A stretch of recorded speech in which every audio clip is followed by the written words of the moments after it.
baby tilakabvi. Whoa! Ndima kapasitera baby. Akaripiwa nemaparents ake nderengirozi. Nderengirozi zita rakabva kusowe. Oh. Saka inini maiguru munonzani kana tisiri kumasowe. Akumasowe ora. Madzimai glade. Sio yakazongopiwa asina usuka madzimai kumutana. Aiwa madzimai baibita. Kwa mapeji sei musina kuzonyora kuti madzimai pai. Vanhu vanga vakutori pamwaona chimoko kajairengoma.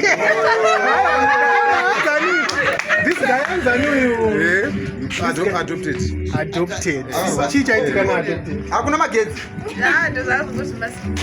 Magetsi Isu magetsi tata kutoenda nenyika kachiti mukoma.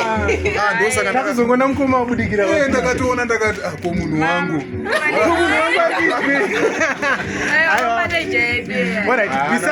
Besides managers mabosi. Nana mama fit kana receipt. Mafona makakora. Yes, atinawo ma-iPhones. Yes, abo. All right. Besides rekuti Bybit. Iri pachitupa rinonza. Aiwa. Madzimai Bybit kamwe. Zitorengirozi robva raenda pachitupa sei. Na madzimai glade. But mkome mimi hamusiri kuda kuzisita repachitupa. Aiwa, no, is the real name.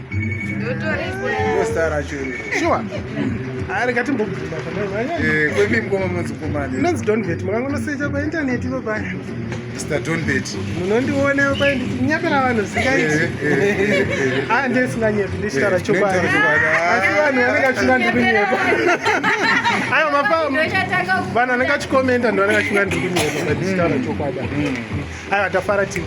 Saka kunogoko mayoziiti kugokwe. Kuno kugokwe tauya kuzoudza vanhu kuti vanoda moto ngavatsvage Roino solar tech. Inogadzira masola inogadzira masola inoita maboho installation.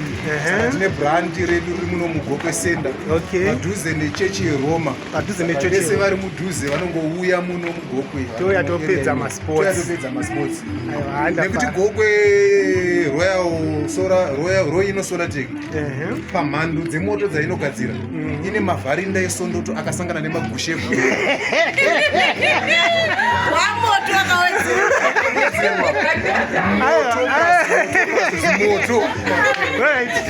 Sasira mataura dzisi ndimi dzekusoro. Aiwa kana kuudzai mhando yemoto ino unobaka kuti kana ichivheneka ukapinda mumba anenge ari madanatsitsi kwamavende mhandara.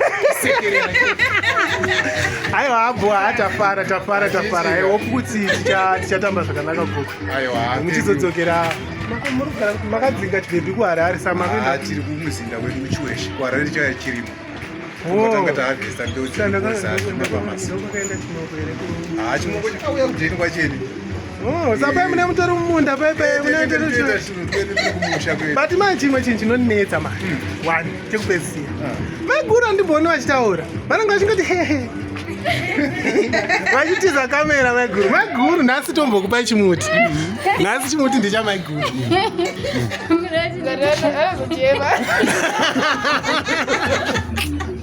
Aiwa haboti ndafara sanga hairi bo thanks.